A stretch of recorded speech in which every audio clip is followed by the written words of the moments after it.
નમો વિતરાગાય. નમો વિતરાગાય. નમો અરિહંતાણમ. નમો અરિહંતાણમ. નમો સિદ્ધાણમ. નમો સિદ્ધાણમ. નમો આયરિયાણમ. નમો આયર્યાણમ. નમો વઝાયાણમ. નમો વજ્જાયાણમ. નમો લોય સૌવ સાહુણમ. નમો લોય serve સાહુણમ. એસો પંચન મુકારો. એસો પંચ મુખારો. સર્વ પાવપણાસણો. Serve પાવપનાશનો. મંગલાણં ચ સવેસિં. મંગલાણં ચ સૌવેસી. પરમં હવૈ મંગલં. પરમં હવૈ મંગલં. ઓમ નમો ભગવતે વાસુદેવાય. ઓમ નમો ભગવતે વાસુદેવાય. ઓમ નમઃ શિવાય. ઓમ નમઃ શિવાય. જય સચ્ચિદાનંદ. જય સચ્ચિદાનંદ. જય સચિદાનંદ મહાત્માઓ, વેલકમ બેક. આપણે એક્સપિરિયન્સ ચોથી આજ્ઞાનો વિલ કન્ટિન્યુ. તો ગઈ વખતે કૃષ્ણ કેનેડાનું બાકી હતો, તો કૃષ્ણ વિલ ગો ફર્સ્ટ, પછી નીલમ. જય સચ્ચિદાનંદ. એક્સપિરિયન્સમાં તો છેલ્લા 3 વીકમાં ઘણા બધા થયા, પણ મેઇન એવા થયા છે કે જેમાં એક જ સેકન્ડ માટે થોડું હલ્યું ને બીજી સેકન્ડમાં રાઈટ હવે ત્રીજી ચોથી આજ્ઞા યાદ આવી ગઈ. એમાં ફર્સ્ટ ઇન્સિડન્ટ એવું થયું કે પપ્પાના ફુવા થાય અને આપણા મહાત્મા પણ છે ભાલચંદ્ર ફુવા, એ એક્સપાયર થઈ ગયા. તો પહેલા તો એકદમ જ સ્ટ્રાઇક થયું કે ઓલ ઓફ સડન શું થયું, ઘરમાં ને ઘરમાં તો હતા. એટલે પછી મીરે કીધું કે મંદિરે દર્શન કરવા ગયા હતા દિવાળીને લીધે અને ત્યાં પડી ગયા તો બ્રેઇન હેમરેજ થઈ ગયું હતું અને ડોક્ટરે કીધું કે કઈ થાય નહીં, એટલે જેટલો ટાઈમ છે એટલો ટાઈમ કાઢશે. મેં કીધું બરાબર છે, દેન ઇટ્સ બેટર કે એ જતા રહે. એટલે કે હેમંત કાકાએ પણ એજ કીધું. અને એમનું નસીબ રહ્યું કે આખી લાઈફ દાદામય જ રહ્યા અને એ ગયા અને અંદર એટલું બધું હલ્યું નહીં, કે કારણ કે નાનપણથી જોયેલા એટલે દાદાની જેમ જ જોયેલા એમને. એટલે થયું કે ઓકે દાદા એ જે કર્યું છે નિમિત્ત થયું છે. અને પછી એમની માટે પ્રાર્થના કરી, બધું થયું. અને 12 દિવસ પછી ખબર પડી કે મમ્મી ને પપ્પાને પણ કોરોના થયો છે. રીઝન એ લોકો ફુવાની બધી વિધિ કરવા ગયા હતા એમને ત્યાં, તો ત્યાં જેટલા ભેગા થયા હતા બધાને થયો. હેમંત કાકાએ ના પાડેલી કે ના આવશો, પણ ફોઈની ઈચ્છા ખાસ હતી કે ના મારે કરાવી છે. એટલે પછી પપ્પા કે ઓકે ચલો જઈએ છે. હવે જેવું ખબર પડી ત્યાં મેં કીધું કે આ નિમિત્ત આવ્યું છે, મમ્મી ને પપ્પાનો ભોગવટો છે એટલે થઈ જશે.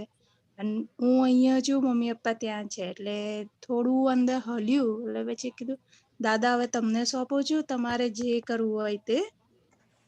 મારી માટે અંદર એટલું બધું હલ્યું નહીં. હું સ્ટેબલ હતી, ક્રિષ્ના અંદર સ્ટેબલ હતી, બહાર પણ સ્ટેબલ હતી, કોઈ ઇફેક્ટ હતી નહીં. એટલે નિમેષે મને પૂછ્યું યુ ઓકે? મેં કીધું યા આઈ એમ ફાઇન. તો કે તને ટેન્શન કેવું નથી? મેં કીધું ના, દાદાને સોંપી દીધું છે, હવે દાદાની જવાબદારી છે હેન્ડલ કરવાની. મેં કીધું આઈ એમ ડન. તો કે ઓકે સારું તારે. એ ઇન્સિડન્ટ પતી ગયો. એમાં કમ્પ્લીટલી અત્યારે 20 દિવસ થયા. અત્યાર સુધી મમ્મી પપ્પા જો રોજ જ વાત થાય, બટ એમની જોડે સત્સંગની જ વાત થાય, એના સિવાય બીજી કશી વાત નહીં થતી. એ લોકો એટલા જ સત્સંગમાં રહ્યા છે કે એમને એવું ફીલ નથી થયું કે ઓકે આ આવ્યું છે. એમને એવું વર્તાય છે કે આ ભોગવટો આવ્યો છે, કોઈ કોઈ રીતે નિમિત્ત બન્યું છે, આવ્યો છે. એટલે વાવ સરસ છે. સંજોગો પણ એવા ભેગા થઈ ગયા છે. બીજું ઇન્સિડન્ટ એવો થયો, સેમ ટાઈમ અહીંયા આગળ કૃપાની સ્થાની સ્કૂલમાં ઓલમોસ્ટ એન્ડ જ હતો સ્કૂલનો, અને એક કોવિડ કેસ આવ્યો. સો સ્કૂલવાળાએ આખી સ્કૂલ બધા પેરેન્ટ્સને ઇન્ફોર્મ કર્યું કે we have one case in COVID, so please keep your child at home if they are in close contact. But we didn't get message for until 10 o'clock at night. So I got a message from my grade 2's one of the parents group. એટલે પછી મેં મારી ફ્રેન્ડને phone કરીને પૂછ્યું, મેં કીધું લીના આ મેસેજ ગ્રુપમાં પાસ ઓન થાય છે, વોટ ઇઝ ધેટ? તો કે યા અમારી પર ઈમેલ આવ્યો છે, ગ્રેડ 3ને એ લોકોએ કમ્પ્લીટલી લોકડાઉન કરી દીધી છે ઇન્ક્લુડિંગ ટીચર્સ. તો મેં કીધું કૃપાનિષ્ઠા ગ્રેડ 3માં નથી, 2 અને 5માં છે, but grade 2's teacher teaching them. So better I'm not gonna send that. તો કે yeah it's possible, don't send it. એટલે મેં કીધું યા ઓલમોસ્ટ એન્ડ જ છે, 2 days બાકી છે, એમાં 2 daysમાં એ લોકોને જસ્ટ 1 or 2 ટેસ્ટ છે and then they playing the games. એટલે તે વખતે ક્લિક થયું કે આ નિમિત્ત બન્યું છે ને હવે 2 દિવસ બાકી છે, તો ચલો સંભાવે નિકાલ કરી લો. કૃપાનિષ્ઠા ઘરેથી ભણી લેશે, વાંધો નહીં આવે, એટલું બધું બગડે નહીં. તો આ 2 ઇન્સિડન્ટ્સમાં ફૂલ જાગૃતિ રહી છે અને ફૂલ જ્ઞાન રહ્યું છે કે ઓકે નિમિત્ત બન્યું છે, વ્યવસ્થિત આવ્યું છે અને સંભાવે નિકાલ કરવાનો છે. જય સચ્ચિદાનંદ. જય સચ્ચિદાનંદ. પુનિદાનજી? હા, બસ વેરી ગુડ, નાઇસ એક્સપિરિયન્સ. અને આમાં તો બધું સેલ્ફ એક્સપ્લેનેટરી છે, એમાં બધું આવી જ ગયું. મોટા મોટું એટલું કહીશ કે પપ્પા મમ્મીને ઇન્ડિયામાં કોરોના થયો હતો એટલે આપણને થોડુંક રહે, અને જે ઉપાય તે કર્યો એ પરફેક્ટ ઉપાય છે કે દાદાને સોંપી દેવું. બિકોઝ દાદા કે આપણે જ્યારે દૂર હોઈએ આપણા સ્નેહીજનથી, whoever it may be, અને એને અનનેસેસરી એના માટે વરી કરવાથી એને કોઈ હેલ્પ થવાની છે જ નહીં, ખાલી આપણને સફરિંગ આવશે અને એને કોઈ હેલ્પ થવાની નથી. એટલે આવા બેસ્ટ કેસમાં એનું કલ્યાણ થાવ કે તારા કેસમાં કે દાદાને સોંપી દો, એ ઇઝ ધ બેસ્ટ થિંગ. એટલે બાય સેન્ડિંગ પોઝિટિવ વાઇબ્રેશન્સ, એક તો એને પહોંચે વોટ એવર લિટલ હેલ્પ, અને નંબર 2 મોસ્ટ ઇમ્પોર્ટન્ટ આપણી અંદરની એન્ઝાઇટી લેવલ છે ને એ આખી નીકળી જાય. So that was the right solution in whenever we are at a distance from our relatives અને એ લોકોને પ્રોબ્લેમ આવે ત્યારે ધીસ ઇઝ ધી સોલ્યુશન. એટલે કે અહીંયા ચિંતા કરવાથી કંઈ ફાયદો નથી થવાનો દૂર રહીને. અને બીજું જે કેસ કીધું કે કૃપાનિષ્ઠાને આવી રીતે મેસેજ મળ્યો નહીં પણ it's not in their grade, એટલે you took the appropriate decision. અને વોટ હેપન્ડ ઇઝ કે આ કોરોનાનું આ સેકન્ડ ટાઈમ બન્યું ને, એકવાર પહેલા બી કઈ પાર્ટીમાં ભેગા થવાના હતા મહાત્માઓ, બધા આવ્યા ને ગયા અને પછી હો થયું હતું બધું, એટલે બધા હવે યુઝ ટુ થઈ ગયા છે how to handle corona related problems. વ્યવહારથી બી યુઝ ટુ થઈ ગયા છે. એન્ડ ઇફ આઈ મે સે સો તે જ્ઞાન વાઇબ્રુ ઇટ્સ વેરી ગુડ કે ફાઇલ જેને સંભાવી નિકાલ, ઇટ્સ વેરી ગુડ. ઇસેન્શિયલી આપણે આજ્ઞાનો આખો આશય શું છે કે વ્યવહાર ક્ષમતાપૂર્વક નીકળી જાય, હેલો, એટલે વિતરાગતાપૂર્વક નીકળી જાય. જે તારા કેસમાં થયું છે, સો આઈ થિંક આમાં બહુ કહેવાનું રહેતું નથી, બધા સાંભળે ને બધાને પ્રેરણા થાય. Good. Jai Sachchidanand. Yeah, just half a minute. વ્યવસ્થિત શક્તિ આપણે ઇઝીલી એક્સેપ્ટ ના થાય, ઇફ્સ એન્ડ બટ્સ આવીને ઊભો રહી જાય, પણ આપણે દાદાને સોંપી દઈએ ને તો it's a indirect way of accepting વ્યવસ્થિત, આઈ બિલીવ. જય સચ્ચિદાનંદ. કારણ કે એમાં પછી આપણી બુદ્ધિ કામ ના કરે, બુદ્ધિ શાંત થઈ જાય કે યુ આર ડન, દાદાને સોંપી દીધું છે, it's a way to accept વ્યવસ્થિત. Very good. Jai Sachchidanand. Yeah, you're right. દીપક આનંદ જે કહે છે ને, જસ્ટ લિટલ ઇસમે કે આપણે છે ને દાદાને સોંપવું એટલે ઇનડિરેક્ટલી આપણે વ્યવસ્થિતને સોંપીએ છીએ, પણ ઓલું વ્યવસ્થિત સોંપવું આમ સો મેની વર્ડ્સમાં જલ્દી આવે નહીં ને, એટલે આ બહુ આમ ઇઝી લોકલ આમ શું કે ભાઈ લોક ભાષામાં આવી જાય. તો સાયન્ટિફિકલી ઓલું છે અને લોક ભાષામાં વી આર વેરી કમ્ફર્ટેબલ. મેં કોકને સોંપ્યું છે વ્યવસ્થિત, ઓલું એબ્સ્ટ્રેક્ટ શક્તિ થઈ જાય. દાદાને સોંપ્યું ને, Dada will take care. So it's very effective. Okay fine. Yes. Neelam? Jai Sachchidanand. જય સચ્ચિદાનંદ.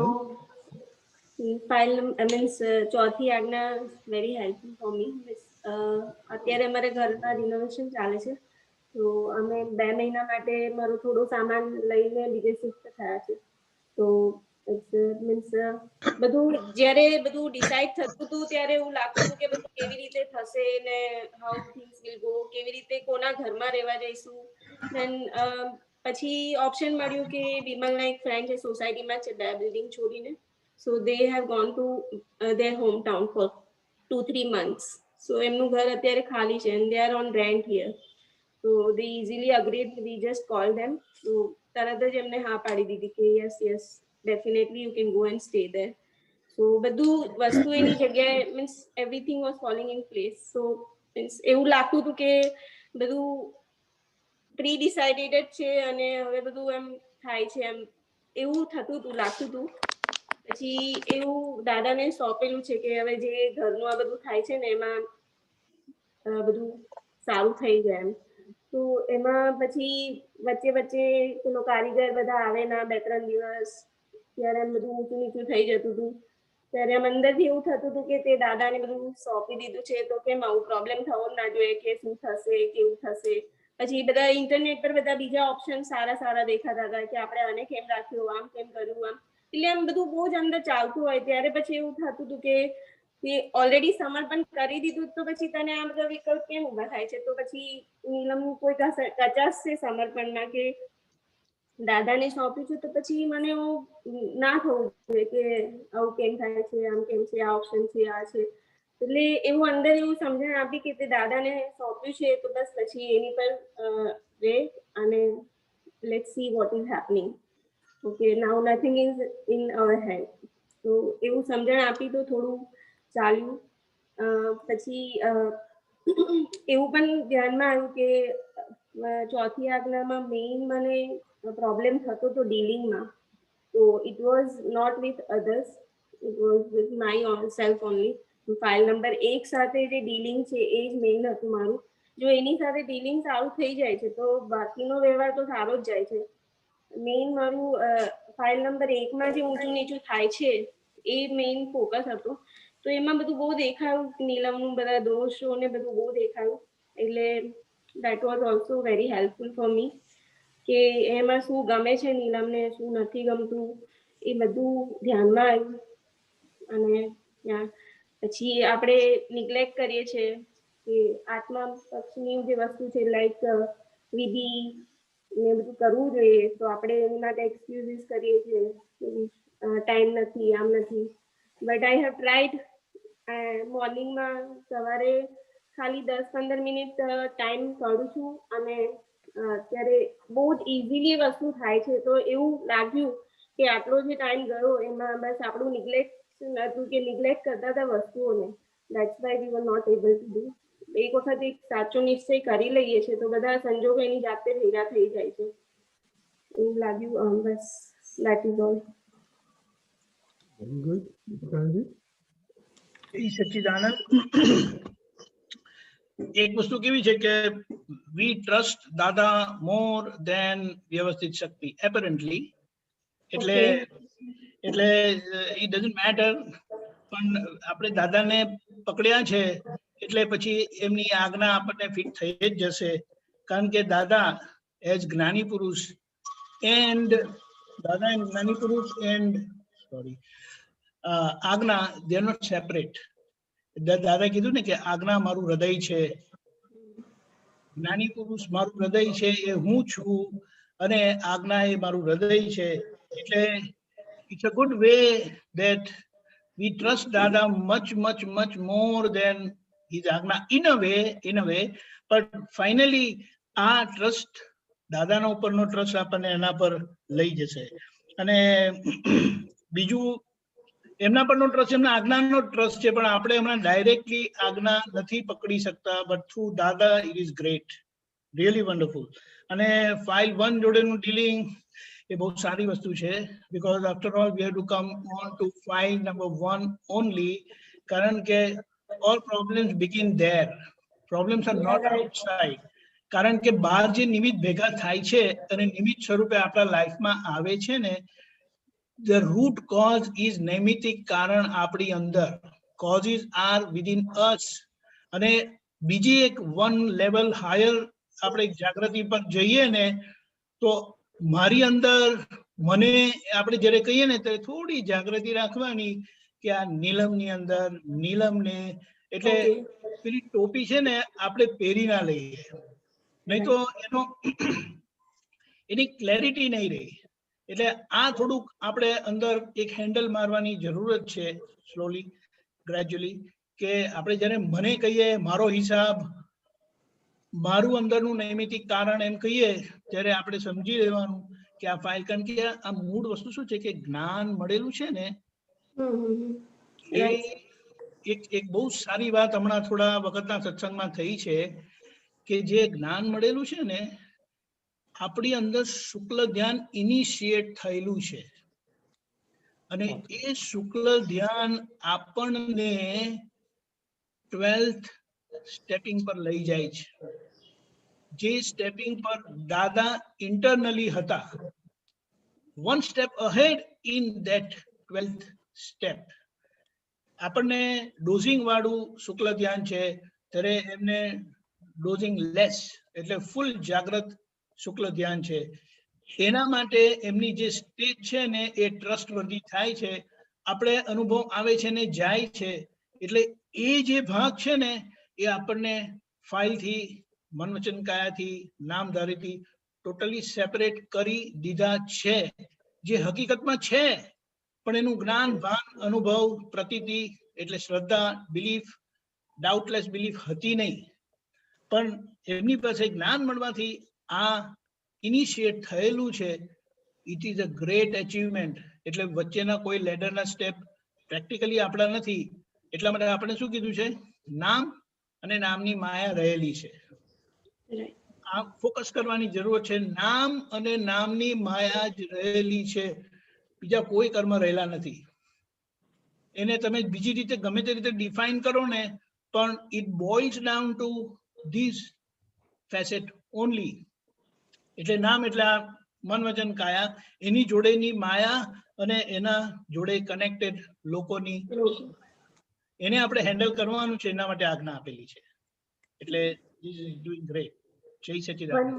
one more thing I want to say that પહેલા એવું હતું કે સંભાવે નિકાલ એટલે બધું બહાર બધું શાંતિથી પતી ગયું, કોઈને કોઈ ક્લેમ ના રહ્યું, એટલે એને સંભાવ નિકાલ હતું. પણ અત્યારે એવું ધ્યાનમાં આવ્યું કે ના, અત્યારે બહાર નું વધારે ઇમ્પોર્ટન્ટ નથી, means it is as important as inside. Means મને અંદરથી પણ એવું સેટિસ્ફેક્શન રહેવું જોઈએ કે ના, બધું શાંતિથી થઈ ગયું. સો એ પણ એક ધ્યાનમાં આવ્યું. એટલે રિયલ સેન્સમાં સંભાવે નિકાલ સમજમાં આવી. કરેક્ટ. સંભાવ્ય નિકાલનો બીજી એક સમજણ એ છે કે આપણા ડિસ્ચાર્જ લાઇક્સ એન્ડ ડિસલાઇક્સ છે ને, તે આપણને ડ્રાઈવ ના કરે, અને આપણે આપણી સીટ ઉપર બેસીએ અને જે એકાઉન્ટેબિલિટી જે છે ફાઇલની લાઇક્સ એન્ડ ડિસલાઇક્સ ના રિસ્પેક્ટમાં, તે આપણે સેટલ કરી દઈએ છીએ. સેટલ ઇન ધ સેન્સ એટલે આપણે શું કહીએ કે એના માટે શું કીધું છે? પ્રાપ્ત સંયોગોનો સુમેળ સાધી ક્ષમતા ભાવે નિકાલ કરવાનો. વોટ ઇઝ ધેટ સુમેળ? સુમેળ એટલે શું? બહારની ફિઝિકલ એડેપ્ટેબિલિટી, એડજસ્ટેબિલિટી, એને સુમેળ કહેવાય. બહારની એડજસ્ટમેન્ટ જે આપણો અહંકાર આપણે કરવા દેતો નથી, બુદ્ધિ કરવા દેતું નથી. એટલે એ એક બહારનો એસ્પેક્ટ છે સંભાવ્ય નિકાલનો, અને અંદરનો એસ્પેક્ટ ક્ષમતા એટલે કે આ કોઈ ચીજ મારી નથી. એટલે અંદરનું સેપરેશન અને બહારનું adjustment, both are as important.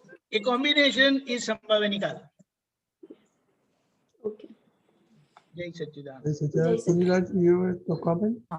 હા, અને જો આમાં છે ને દાદાને સોંપી દે ને, તો સોંપ્યા પછી વ્યવસ્થિત એક્સેપ્ટ થયું નહીં.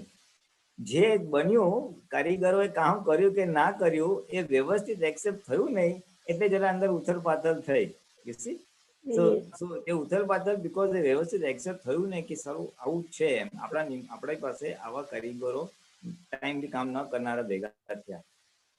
એટલે પછી ત્યાં શું કરાય, જે સંભાવ્ય નિકાલની વાત છે ને, આ તો હું મારા એક્સપિરિયન્સથી કહું છું કે I have gone through 2 houses, આવી રીતે ચેન્જ કર્યું હોય ને, 2 નહીં, રાધર 1, પણ 2, યસ 2, રાઈટ.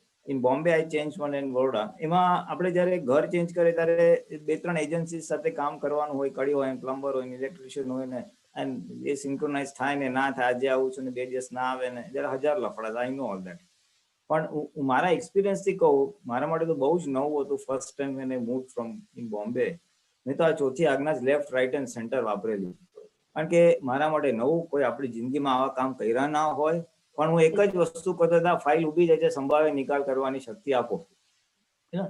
કાર્પેન્ટર હોય, ઇલેક્ટ્રિશિયન હોય, અને ઇટ રિયલી વર્ક. એટલે આવા કેસમાં van there are disturbing situations ને, ત્યારે આપણે દાદા ફાઇલ છે ને સંભાવે નિકાલ કરવાની શક્તિ આપો.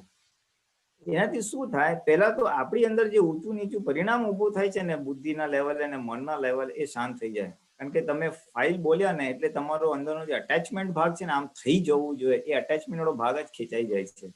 રાગનો ભાગ ખેંચાઈ જાય છે, એક્સપેક્ટેશનનો ભાગ ખેંચાઈ જાય છે. ફાઇલ બોલો છો અને સંભાવે નિકાલ બોલો એટલે તમે એમાં વિતરાગ થઈ ગયા, રાગ બી ને દ્વેષ બી નહીં. એટલે યોર મેઇન પોઈન્ટ વોઝ કે મને એ સમજાયું કે મારે નીલમ સાથે કેમ ડીલ કરવું, ફાઇલ નંબર 1 સાથે, એ મને સમજાયું. So what you are saying in without saying in so many words, કે આ નીલમના મન અને બુદ્ધિ જે ઉથલ પાથલ થાય છે એને કેમ હેન્ડલ કરવું, એ મને સમજાયું. રાઈટ. હા, એટલે આવા કેસીસમાં જે મલ્ટિપલ એજન્સીસ હોય ને, જે આપણા કંટ્રોલમાં ના હોય, હાઉસ શિફ્ટિંગમાં તારા પર્ટિક્યુલર એક્ઝામ્પલમાં આ હાઉસ શિફ્ટિંગ હોય, પછી કોઈને ત્યાં લગ્ન પ્રસંગ હોય, કે બીજું કાંઈ હોય, ધીસ આર ટિપિકલ સિનેરિયોઝ જ્યાં આવું બધું થાય, ત્યાં ચોથી આજ્ઞા બહુ ઉપયોગી રહેતી હોય છે. It's very useful. એટલે ત્યાં આવી એજન્સીસ કામ કરે ના કરે, દાદા ફાઇલ ઉભી છે, સંભાવે નિકાલ, સંભાવે નિકાલ. And I tell you, with each problem પાછળ સોલ્યુશન તો હોય જ છે. ઓલો ઇલેક્ટ્રિશિયને ના કર્યું, કાર્પેન્ટર ના કર્યું, પાછળ આન્સર્સ કમ. પણ એ જે ધીરજ નથી રહેતી ને, બુદ્ધિ જે ડખા કરે છે ને, એના કરતા ઇન્ટરનેટમાં શોધ્યું અને એના કરતા સેકન્ડ ઓપ્શન વોઝ બેટર, એ બુદ્ધિનો ભાગ છે. બુદ્ધિનો ભાગ છે, યુ સી. હા, એટલે આ તો ખરી, I am just elaborating what happened inside you, because I have gone through all this. અને એટલે આ ત્યાં આ સંભાવે નિકાલ બોલો ને, એટલે શું થાય, એકદમ જ શાંત થઈ જાય. એટલે જે ઇનર મેનેજમેન્ટ તે વાત કરી, એ આ સંભાવી નિકાલ આવી રીતે કરે છે. એન્ડ ઇસેન્શિયલી ચોથી આજ્ઞા જે છે ને, એ આપણા જ મેનેજમેન્ટ માટે છે, કે આ ફાઇલ અને સંભાવી નિકાલ. એક્સટર્નલ એજન્સી ને એક્સટર્નલ જે લોકો પર જે ઇફેક્ટ છે ને, એ તો સબસિડિયરી અને સેકન્ડરી બાય ચાન્સ થઈ જશે.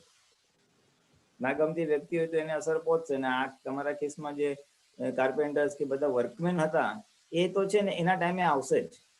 પણ એ આવે કે ના આવે, આપણને જે અસર થાય છે ઊંચું નીચો ભાગ, એ આખો શાંત થઈ જાય છે. બરાબર. એટલે જયારે ત્રીજી આજ્ઞા કામ દાદાને સોંપ્યા પછી જે વ્યવસ્થિત એક્સેપ્ટ ન થયું, ત્યારે ચોથી આજ્ઞા તરત મૂકવાની, કે ભાઈ આ ફાઇલ ઊભી છે, હવે સંભાવે નિકાલ કરો, આને ફોલોઅપ કરો, ઓલાને ફોલોઅપ કરો, જે મિસિંગ કારીગરો છે બધા, યુ નો. એટલે એ સંભાવે નિકાલ મૂકી દીધું હોત, એટલે તારે જે ઇનર મન બુદ્ધિ આખા સમાધાન થઈ જાય. આને હું કહું, એકવાર આ અનુભવમાંથી પાસ થાવ ને, લાઈફ લોંગ તમને આ ચોથી આજ્ઞા કેમ વાપરવી ખબર પડી જાય. તો શીખ્યો, બહુ શીખ્યો તો. અને it really help me a lot. એટલે I am just sharing my experience, you know. And the second learning exercise તે કીધું કે ભાઈ વિધિને બધું મેં થોડુંક ચાલુ કર્યું ને, પેલા પોલ વાટતી હતી ને બધું, એટલે પછી એ રિયલાઇઝ તને થયું કે નિશ્ચય કરો તો બધું થાય છે. કરો કે મારે આ કરવું છે તો થાય છે, એ બહુ પાયાની વસ્તુ છે. આજે તને બોધ ભલે વિધિ માટે મળ્યો, પણ એ વસ્તુ આખી લાઈફમાં વ્યવહારમાં બી નક્કી કરો તો થાય, તો એમ આત્મા પક્ષે બી નક્કી કરો તો થાય. એ આ તો વિધિમાં નક્કી થયું, પણ એવી રીતે આજ્ઞા પાડવી છે નક્કી કરશો તો પણ થશે. મારે અથડામણ ટાળવી છે તો પણ થશે, મારે બુદ્ધિનું સાંભળવું નથી તો પણ થશે. એટલે લાઈક ડિસલાઈક ના પાર્ટમાં પણ આવતું હતું એકચ્યુઅલી. નીલમને એટલે આમ થોડું ફોર્સ પુશ કરવું પડતું હતું એ વસ્તુ માટે, કારણ કે આઈ ડોન્ટ નો કે એના ઇન્ટરેસ્ટમાં નતું કે એવું બધું લાગ્યું થોડું, કે વિધિ ને એવું બધું કરવાનું બહુ ઇઝીલી એને ના થાય. મને લાઈક દેટ. હું અમુક વાર કહું મહાત્માઓને કે જે લોકોને એમ થાય ને મારે તો રોજ સવારે 5 વાગે વિધિ થઈ જ જાય, મેં કીધું ફાઇન, એને ઉલ્લાસ છે તો એને હલાવવાનું નહીં. પણ મેં કીધું એમાં કુદરતની યારી પણ છે. એ જે દિવસે યારી નહીં હોય ને, સંજોગો અનુકૂળ નહીં હોય, ત્યારે ખબર પડશે કે રિયલી હું કરતો તો સંજોગને આધીન હતું કે મારો સ્વતંત્ર પુરુષાર્થ હતો. It can be both. એટલે તારા કેસમાં યુ રિયલાઇઝ કે અત્યારે સુધી થતું હતું ને એ ગમાના ભાગમાં હતું. સિચ્યુએશન સંજોગો બદલાય ને તો અણગમો ઉભો થાય તો બધું ઉડી જાય એવું છે. એટલે આપણો પુરુષાર્થ હજી સ્ટેન્ડ અલોન ને સ્ટ્રોંગ કરવાનો રહ્યો હજી, કે ગમે તે થાય ચાલો મારો નિશ્ચય કેમ હલી જાય, મારો વિધિનો નિશ્ચય કેમ હલી જાય, મારા આજ્ઞાનો નિશ્ચય કેમ હલી જાય. હું ઘર A માં હું, ઘર B માં હું, ઘર C માં હોઉં, મારા છોકરાને કઈ થયું આજે કે છે ને આ કોરોના થયું ને આ બધું થયું, ગમે તે થાય, મારો નિશ્ચય શું કામ હલવો જોઈએ? એટલે અત્યારે થોડો નિશ્ચય છે ને આપણે સંજોગને આધીન ડિપેન્ડન્ટ હતો, એ રિયલાઇઝ થયું. નથિંગ રોંગ, પણ ઓળખાણ પડી ને આપણને કે થોડુંક આપણું બહારના સંજોગ હલી ગયા તો આપણો નિશ્ચય બી હલી ગયો. હા, ને બહારના સંજોગ હલી ગયા ત્યારે વધારે યાદ આવ્યું. એટલે એકચ્યુઅલી રાત્રે એક દિવસ 3 વાગે ફોન આવ્યો મારા ભાઈનો, મીન્સ મારા ભાભીને બેબી ગર્લ બોર્ન થઈ. તો he called up at night 3 o'clock and told me, અને કીધું કે હવે હું જાઉં છું, અહીંયાથી 2 કલાકનું છે ડ્રાઇવિંગ એમ. તો પછી મને ઊંઘ નથી આવતી કે આ અત્યારે જાય છે ડ્રાઇવિંગ કરીને, ખુશ છે, આટલો કઈ પ્રોબ્લેમ નહીં થાય, બધું બહુ નેગેટિવ બધું ચાલતું હતું અંદર. પછી મેં કીધું કે ચલ અત્યારે તો બહુ સારું મુહૂર્ત છે, મને ઊંઘ નથી આવતી, બધા વિચારો ચાલતા હતા અંદર. મેં કીધું અત્યારે તો રાત્રે 3-4 વાગ્યા છે, મને ઊંઘ નથી આવતી તો બીજું બધું વિચારવા કરતા લેટ્સ સ્ટાર્ટ વિધિ. પછી મેં વિધિ સ્ટાર્ટ કરી દીધી, તો પછી મને એકદમ મસ્ત ઊંઘ આવી ગઈ. So it's was like that. હા, પણ વિધિને સ્લીપિંગ પિલ તરીકે વાપરવાની નથી. હા, ઊંઘ આવે એના માટે. Not sleeping pill.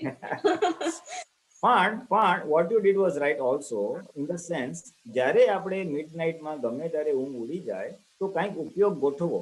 વિધિ is one of the things. સ્તુતિ બોલે, કીર્તન ભક્તિ બોલે, જનરલી આપણે એ ટાઈમે ડિપેન્ડિંગ ઓન ધ નીડ એમ. યસ, પણ આ ઉપયોગ ગોઠવવો ઇઝ ધ કી થિંગ, જેથી કરીને એ ટાઈમ વેસ્ટ ના જાય અને વગર કામની મનમાં ઇન્વોલ્વ થવાથી બેચેની જે ઊભી થાય ને, ઊંઘ નથી આવતી ને વિચાર આવ્યા, એ આખો પોર્શન નીકળી જાય. ચિત્તને ફોકસ કરવાથી રાતના ઊંઘ નથી આવતી તો ફ્રેશનેસ બી રહેશે અને થાક નહીં લાગે કે આજે ઊંઘી નથી. તો ઉપયોગનો ગોઠવણી is a very key ingredient which you have done. પણ આઈ એમ ઓનલી એમ્પ્લિફાઈંગ કે બધાને ખબર પડે કે આ વસ્તુ બહુ હેલ્પિંગ વસ્તુ છે. અને બસ નિશ્ચય કરવો જોઈએ કે મારો નિશ્ચય સ્ટેન્ડ અલોન રહેશે, સંજોગને આધીન મારી સંજોગ હતા તો વિધિ થઈ એવું નહીં. ધીમે ધીમે આવશે. જસ્ટ ડિસાઇડ કે મારી નિશ્ચય એ બી થઈ જશે. ઓકે, ચાલો, આઈ થિંક આપણો ટાઈમ થઈ રહ્યો. ના હજી 7:30. સોરી. Okay, જય સચિદાનંદ. જય સચિદાનંદ. વિધિ મિનલ દિશા ભૂમિકા, that's the order now. વિધિ. જય સચિદાનંદ. ગયા વીકમાં તો 2 જ એક્સપિરિયન્સ થયા હતા, બટ આ વીક બહુ સારું રહ્યું. એક્સપિરિયન્સ બી બહુ સારા થયા આ વીકમાં. આ વીકમાં ફર્સ્ટ એક્સપિરિયન્સ એવો થયો કે ખુશીને સ્કૂલમાંથી પ્રોજેક્ટ આવ્યો હતો એન્ડ મારું બી હોમવર્ક બહુ બધું આવ્યું હતું એ દિવસે. તો ખુશી કહે છે મને ઇમિડિયેટલી તું પ્રોજેક્ટ કરી આપ એમ. તો મેં ખુશીને કીધું જસ્ટ વેઇટ કર, થોડા દિવસ માટે હું તને કરી આપીશ એમ. તો કે ના, મારે કાલે જ સબમિશન છે, તું મને કરી આપ. તો મેં એને ગુસ્સો કર્યો અને પછી બુક પછાડ કરી. મેં કીધું તું શું યાર, મારી વસ્તુ મને કરવા નથી દેતી અને તારું પહેલા કરે છે. પછી અંદરથી કંઈક આમ ખબર નહીં શું થયું, બટ એ જ વખતે શાંત થઈ ગયું કે ખુશી મને નહીં કહે એટલે એની મોટી બેનને નહીં કહે તો એ કોને કહેશે એમ. એટલે એ રીતે મેં એનું જે પ્રોજેક્ટ હતો એ મેં એને કરી આપ્યો અને મારું હોમવર્ક બી મેં એ દિવસે બધું પતાવી દીધું. આ રીતે મેં એક ફાઇલનો સંભાવે નિકાલ કર્યો. અને સેકન્ડ વન છે એ એવું છે કે મમ્મી અને મારે છે ને થોડું ઘણું મગજમારી જેવું થઈ ગયું હતું એક ઉઠવાની બાબતે, કે થોડું લેટ ઉઠાય છે, થોડી વહેલી ઉઠવાનું રાખે એમ.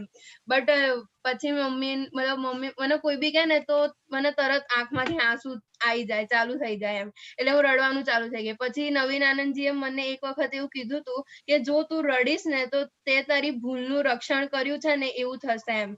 તો પછી એ મારા મનમાં આવ્યું ને એટલે મારું રડવાનું બંધ થઈ ગયું તરત જ. અને પછી એ બી આવ્યું કે પ્રાપ્ત મન વચન કાયાથી આ જગતના કોઈ પણ જીવને દુઃખ ના થાય એમ. એટલે એક સાઈડથી તો મેં મમ્મીને દુઃખ જ આપ્યું છે એવું થયું એમ. એટલે પછી મેં મમ્મીને બહારથી તો હું સોરી કહી ના શકી, પણ મેં અંદરથી મમ્મીને સોરી કહી દીધું કે મમ્મી સોરી, મારાથી મિસ્ટેક થઈ ગઈ છે. એન્ડ અમે પછી જેમ નોર્મલી રોજ હસતા હોઈએ એ રીતે મસ્તી કરતા હોઈએ એ જ રીતે પછી અમે કરી દીધું. Very good. કુલેદાનજી. હા, આમાં તો બધું સેલ્ફ એક્સપ્લેનેટરી છે. આ છોકરી નાની નથી પણ સત્સંગ સાંભળીને ઘણું બધું હું જરા વિડીયો બંધ કરું છું. એને સત્સંગ જ્ઞાન નથી લીધું પણ સત્સંગ સાંભળીને ઘણી બધી વસ્તુનું ગ્રહણ કરેલું છે અને બહુ સારું એપ્લિકેશન બી ઘણું સારું છે. જે આ મેઇન વસ્તુ આઈ વુડ રિયલી એપ્રિશિએટ કે મમ્મીને દુઃખ પહોંચ્યું મારા રકજકથી, અને રડવાનું બંધ કરવાનું ને યાદ આવ્યું, it's a very good thing. આજે મારા આ વ્યવહારથી સામાન્ય દુઃખ પહોંચે એ આપણને જે ઓળખાણ પડે ને, એ ઓળખાણ પડવી is a very big thing. અને at that point of time તને આમ તરત ખ્યાલ આવ્યો શોર્ટ ટાઈમમાં. તો એ બહુ એપ્રિશિએટ કરવા જેવું છે. હવે આ એકવાર તને ખ્યાલ આવ્યો ને એટલે હવે તને કાયમ માટે બીજી વાર બી આવું થશે ને તો તને એકદમ ખ્યાલ આવશે. અને તે બે વસ્તુને, તે બે લોકોને હેલ્પ કરી. તે આ કેસમાં મમ્મીને કર્યું ઉઠવાની બાબતમાં, અને બેન સાથે જે તારે જ્ઞાન હાજર રહ્યું એ મને નહીં કે તો કોને કે, એ બહુ સારી વસ્તુ છે. એ દાદા ભગવાનનું ઓબ્લાઇજિંગ નેચર, કે જે કોઈ મદદ માગે અથવા એને લાભ થવો જોઈએ એ કેટેગરીમાં જાય છે આખું. અને તે તારી પકડ છોડી. It's very important thing is તારી પકડ અને તારો આગ્રહ કે મારું પહેલા એમ, એ છોડી અને એને જે હેલ્પ કર્યું ને એ બહુ મોટી વાત છે. નોર્મલી આપણે લોકો અટવાઈ જઈએ, બીજાને મદદ કરીએ, હું ફ્રી હોઉં તો, પણ જો મારું હોય અને એની સાથે કોન્ફ્લિક્ટ થતું હોય તો ઇઝીલી પોતાનું છૂટે નહીં. એટલે આ જે તે કર્યું ને, I am just highlighting that thing, કે પોતાનું છોડીને બીજાનું કર્યું એ બહુ સારું છે. એનાથી તને આનંદ બી બહુ આવ્યો હશે, આઈ એમ વેરી શ્યોર. એ બેનને મદદ કર્યા પછી તારો અડધો કલાક બહુ ઉલ્લાસમાં ગયો હશે. બીજાને સુખ આપ્યું ને એટલે તને નેચરલી ઇન્સ્ટન્ટેનિયસ આવી જ જાય, એટલા પૂરતું. હા, એટલે એનાથી આ બે એક્સપિરિયન્સથી તને પોતાને બહુ મોટું એક શીખવા મળ્યું છે. નેક્સ્ટ ટાઈમ આવું ઊભું થાય તો તું ફટાક કરીને શું કરવું ખબર પડી જશે. આજે વિધિએ પ્રોજેક્ટ માટે મદદ માંગી છે, તને કોન્ફ્લિક્ટ તારા સાથે થતો હોય તો યસ કરવાનું. કાલે ઉઠીને બીજું કોઈક મદદ માંગશે તો એને ખબર છે યસ જ કરવાનું હોય. અને મમ્મીને જે ટેક કેર કરી લીધી, એટલે મમ્મી અને પપ્પાને ટેક કેર કરો ને સાહેબ, એને દુઃખ આપવાનું બંધ થાય ને, તમે બહુ બાજી જીતી લીધી, બહુ બાજી જીતી લીધી. અને મા બાપને દાદા કે માતા પિતા અને ગુરુ 3 જણની સેવા કરે, તમારા કેસમાં સુખ આપે તો એની જિંદગીમાં દુઃખ નહીં આવે, જિંદગીમાં દુઃખ નહીં આવે. આ બહુ મોટો સિદ્ધાંત દાદા ભગવાને રિલેટિવ વ્યવહારમાં ખુલ્લો કર્યો, જેનું અંશ રૂપે I would say you have made a very good beginning. હું એટલા માટે આ જરા ખુલ્લે બોલું છું કે બીજાને બી સમજ પડે, બીજાને બી ખ્યાલ આવે કે આ વસ્તુ આ રીતે આ ઉંમરે બી ઇમ્પ્લિમેન્ટ કરાય છે તો મોટી ઉંમરે જરૂરથી કરી શકાય. It's a very good thing. ચાલો. દીપકાનજી, જય સચ્ચિદાનંદ. જોડે જ્ઞાન નથી લીધેલું, પણ એ શું કહે છે કે મોટી બેન છે એટલે મારે કરવાનું. હવે અહીંયા વ્યવહારને આપણે જોઈએ તો એ ના પાડી શકે છે. એટલે વર્લ્ડલી દુનિયાદારીનો વ્યવહાર. પણ હવે વ્યવહાર દ્રષ્ટિ આપણને શું કહે છે કે તમારું બાણું કોઈ ખખડાવ્યું અને એ નાની બેન છે, તમે મોટા છો, એટલે વ્યવહાર દ્રષ્ટિ આપણને શું કહે છે કે ફૂલફિલ યોર ડ્રામેટિક પાર્ટ. હવે એ આપણને એ વ્યવહાર દ્રષ્ટિની આજ્ઞામાં મુકાયેલું છે. વ્યવહાર દ્રષ્ટિની આજ્ઞા આપણને એમ કહે છે કે પૂરણ થયેલું ગલન થાય છે, એટલે એ ગલનમાં આપણી મરજી ચાલશે નહીં, આપણી મનમાની ચાલશે નહીં. એટલે એ ગલન થાય છે એટલે શું કે વ્યવસ્થિત છે. હવે એનું આપણે કેવી રીતે હેન્ડલ કરવાનું, તો કે સંભાવી નિકાલ કરવાનો. એટલે એ બહુ સરસ થયું કે મારી જવાબદારી એઝ એલ્ડર સિસ્ટર, ગમે કે ના ગમે, ઇટ બીકમ્સ યોર ડ્યુટી. એટલે કેવી રીતે આજ્ઞામાં આવી જઈએ છીએ જો આ સત્સંગની સમજણથી. એટલે એમાં આજ્ઞા ફિટ થાય ને એ બહુ મહત્વનું છે. પેલું બેક કેલ્ક્યુલેશન કે છે ને, એને શું કહેવાય, જવાબ પરથી રકમ શોધવાની ને, એવી રીતે આપણને એનો જવાબ આજ્ઞામાં કેવો દાદાએ સરસ રીતે આપેલો છે એ પુરવાર થાય છે. જય સચ્ચિદાનંદ. જય સચ્ચિદાનંદ, વેરી ગુડ. મિનલ. જય સચ્ચિદાનંદ. જય સચ્ચિદાનંદ. મારા ખાસા 4-5 એક્સપિરિયન્સ છે. એક હું છે ને રોજ દેરાસર જઉં છું, તો ત્યાં એક બેન સામાન્ય છે, ત્યાં વાસણ ને બધું કરવા આવે. તો હમણાં થોડા દિવસથી દેખાતા નતા, એ અમારી પોળમાં જ રહે છે. તો બીજા એક પૂજારી હતા, એમને મેં ખાલી પૂછ્યું કે આ આંટી કેમ દેખાતા નથી, તો કે એમને એટેક આવ્યો છે એટલે આવતા નથી. તો પછી રસ્તામાં જ એમનું ઘર આવે, હું જઉં ને તો પણ એ ઘર બંધ જ હોય. પછી એક વખત જતા એમનો સન હતો તો એક તાળું મારતો હતો, તો મને થયું પેલા પૂછ્યું એમની ખબર. તો એમને પૂછ્યું મેં કે કેવું છે, તો કે આવું છે, હવે સારું છે, એમને કંઈક સર્જરી કરવાનું કે છે ડોક્ટર, કેવું હતું. તો પછી મેં કીધું સારું, કઈ કામકાજ હોય તો કહેજે. પછી એ જ દિવસે સાંજે એ ભાઈ મતલબ એમનો સન પાછો મને મળ્યો, તો મને કે મીનુબેન એક બ્લડ ની જરૂર છે, તો તમારા ભાઈને પૂછી જોજો ને, સૌરભભાઈને, કે ફાવે એવું હોય તો. તો મેં કીધું સારું, વાંધો નહીં. પછી મને અંદરથી બહુ એમ થાય કે મેં દાદાને પ્રાર્થના કરી કે દાદા મારો ભાઈ હા પાડે તો સારું, એમ કે એમને જરૂર છે. મને એમને હેલ્પ કરવાની અંદરથી બહુ એવું થતું હતું. તો મેં દાદાને પ્રાર્થના કરી કે દાદા હવે ભાઈને વાત કરીશ. પછી મેં એવું કીધું તું તને કઈશ જે હશે. પછી સૌરભભાઈને પૂછ્યું તો મારા ભાઈએ કીધું કે ના, તું ના પાડી દેજે એમ. એવું કહે છે કે હમણાં જ એક જગ્યાએ એમને આપ્યું છે, એટલે હમણાં મેળ પડે એવો નથી એમ. તો મને પછી અંદરથી એવું થયું. તો પછી મને યાદ આવ્યું કે વ્યવસ્થિત શક્તિ કરતા છે અને ફાઇલનો સંભાવે નિકાલ કરવાનો છે. પછી મેં દાદાને પાછી પ્રાર્થના કરી. મેં કઈ નહીં, ભાઈ ના કરે તો કઈ નહીં, પણ કોઈ બી દાદા એમને એવું નિમિત્ત ભેગું કરી આપજો કે એમને બ્લડ મળી જાય, એમ કે ક્યાંય બી વાંધો ના આવે. અને મને પછી અંદરથી એવું થતું હતું કે મારે ભાઈ સામે જૂઠું કહેવાનું પેલા ભાઈને કે ભાઈ આવું છે એમ, એટલે મારે જૂઠું નતું બોલવું. તો મેં દાદાને એ બી પ્રાર્થના કરી કે દાદા મારે ખોટું નથી કેવું એ ભાઈને કે આવું કીધું છે એમ. અને અંદરથી એવું થાય કે હું કાંક જઈને આપી આવું એમ. પણ મમ્મીને બી વાત કરી તો મમ્મી કે એમને બધા સગાવાલા છે કે જેમ, એટલે મારી વાત નથી કરી, કારણ કે મને ખબર જ હતી કે મમ્મી બધા ના જ પાડશે મને. તો મને ઘણી વાર એવું બી થાય કે મારે બી કોઈને હેલ્પ કરવી હોય ને તો મારા હાથમાં નથી એમ. એટલે મેં દાદાને પછી મારા માટે બી પ્રાર્થના કરી કે દાદા મારા બી આ જે અંતરાય છે ને કે હું એવી રીતે નથી કરી શકતી, તો એ બી દૂર કરજો. અને પછી બન્યું એવું કે ભાઈ પછી મને ભેગો જ ના થયો. એટલે મને એવું થયું કે મારે ખાલી જે જૂઠું બોલવું નતું એ ભાવ હતા ને, તો એ મતલબ એ ભાઈ પછી મને ભેગો જ ના થયો, એને કશું કહેવાનું જ ના આવ્યું. એટલે એક એ અનુભવ થયો. એટલે અંદર થોડી સ્થિરતા રહી એમ. અંદર ભાવાભાવ થતા હતા, પણ દાદાને પ્રાર્થના કરી દેતી હતી ને, તો અંદર થોડું મતલબ સ્થિરતાથી એ નિકાલ થયો એમ. અને ખબર બી પડી કે મને કેમ આવું બધું થાય છે એમ, કે મારે હેલ્પ કરવી છે ને નથી થતું ને બધું એમ. એટલે કુદરતનું જે છે ને એ થોડું સમજાયું.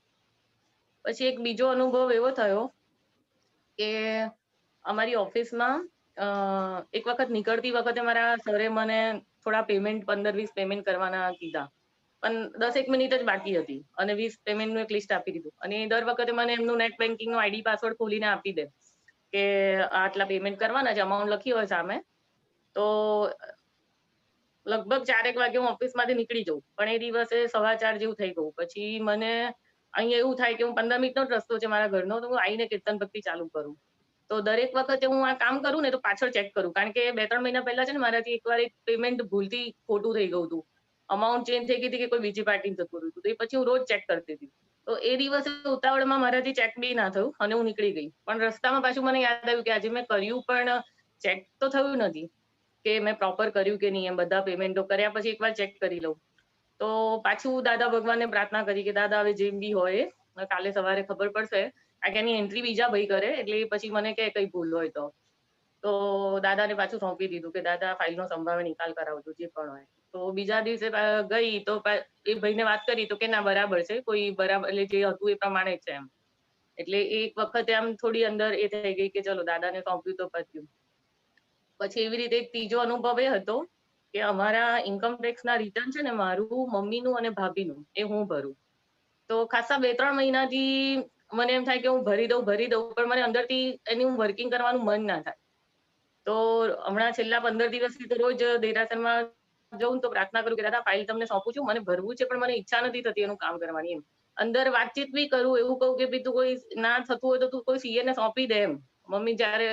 મમ્મી બી ઘણી વાર એવું કે એવું શું કરવા માથે લઈને ફરે છે એમ, કે તારથી ના થાય સોંપ. મને અંદરથી એવું સોંપવાની બી ઈચ્છા ના થાય. મને એમ થાય કે મને આવડે છે, હું આટલું કરેલું છે મેં, તો હું એવું એના માટે શું કરવા આપી દઉં એમ. મારા તો નીલ રિટર્ન હોય છે, એટલું બધું કંઈક વર્કિંગ બી નથી હોતું એમ.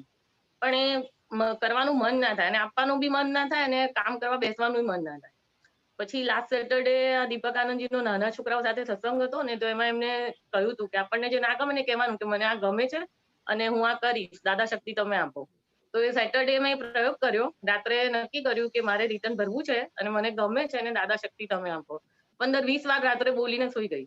અને રવિવારે વર્કિંગ ચાલુ કર્યું તો એક રિટર્ન રવિવારે જ પતી ગયું અને ભરી દીધું. અને પછી આ બીજા વીકમાં બીજા 2 રિટર્ન ભરી દીધા. એટલે એ બી આમ દાદાને સોંપ્યું તે પતી ગયું. એવી રીતે બીજું બી હતું. મારા મમ્મીને છે ને પેન્શન આવે છે, તો એમને હયાતીનું પેલું એટલે વર્ષે એક વખત છે ને હયાત છે એવું મતલબ ત્યાં જવું પડે. તો એમની ઈચ્છા બહુ ઓછી, એ બી મેં દાદાને સોંપી હતી કે દાદા હવે આ ફાઇલનો બી સંભાવે નિકાલ કરાવજો. મને અંદર અંદર જે કરવાનું હોય તો દાદાને સોંપતી જવું.